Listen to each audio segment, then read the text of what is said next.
Komisioner KPU RI benar-benar ditelanjangi, boroknya dibongkar. Hal tersebut terjadi dalam rapat evaluasi tahapan pemilu bersama Komisi 2 DPR RI Kamis 16 Mei.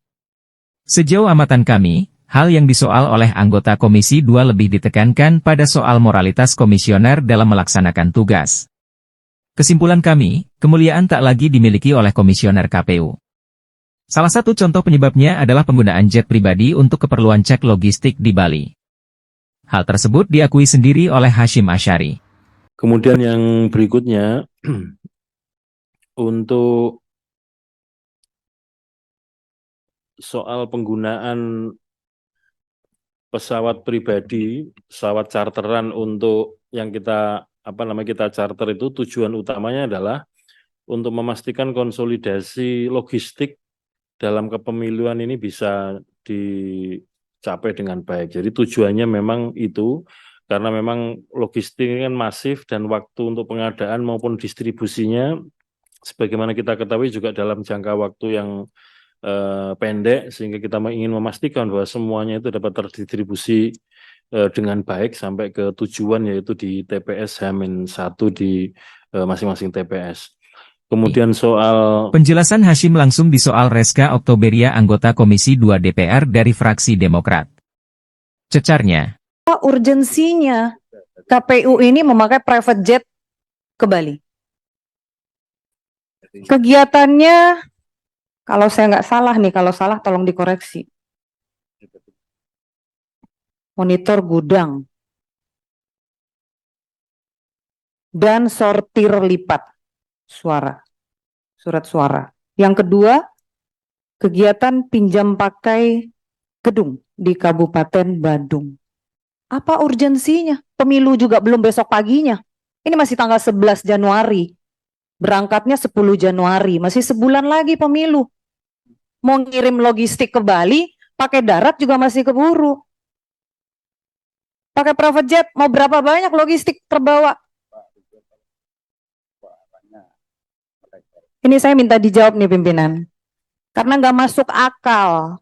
Kalau hanya ngecek logistik, kalau taruhlah logistik dibawa pakai private jet untuk pedalaman. Pedalaman mana yang ada di Bali? Semua bisa pakai darat. Nggak ada yang harus pakai private jet.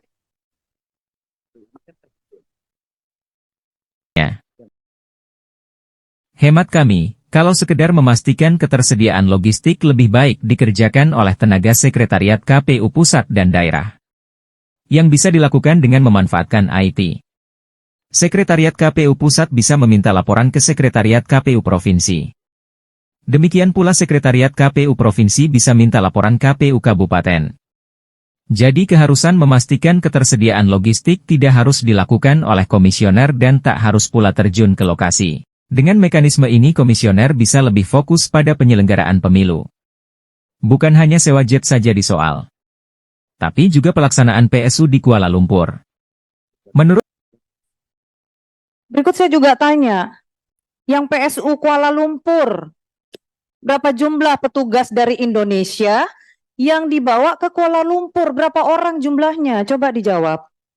Pakai apa perginya? Kenapa harus sebanyak itu yang dibawa? Ini pimpinan juga mungkin belum tahu berapa jumlah yang dibawa.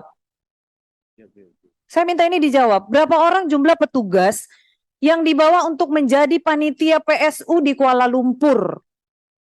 Berapa orang? Kenapa harus sebanyak itu yang dibawa? Apakah menggunakan pesawat charter? Kita tunggu. Terima kasih pimpinan. Pimpinan. Menurut Hasyim, jumlah personel yang diberangkatkan sebanyak 150 orang. Pertanyaannya, berapa banyak TPS di sana yang bersoal? Bukankah satu TPS termasuk TPS luar negeri dijalankan oleh 7 orang? Berarti ada 21 TPS luar negeri di Kuala Lumpur yang bersoal. Sementara jumlah itu sendiri tak pernah terpublikasi. Dengan perilaku seperti itu, DKPP hendaknya sudah harus menyidangkan para komisioner KPU itu. Membelanjakan uang negara secara tidak bijak bukan hal yang dapat diterima oleh etika. Dan persoalan ini sudah ramai dibicarakan sehingga DKPP tak perlu lagi menunggu aduan. Demikian pula aparat penegak hukum sudah harus menajamkan penciumannya untuk mengendus penyalahgunaan anggaran. Apa ia ada anggaran yang dialokasikan bagi sewa jet pribadi? Dan apakah penggunaannya sudah tepat? Demikian dari kami, mohon maaf atas segala kekurangan yang terdapat dalam konten kami kali ini. Berilah komentar apapun isinya merupakan penghargaan bagi kami. Salam.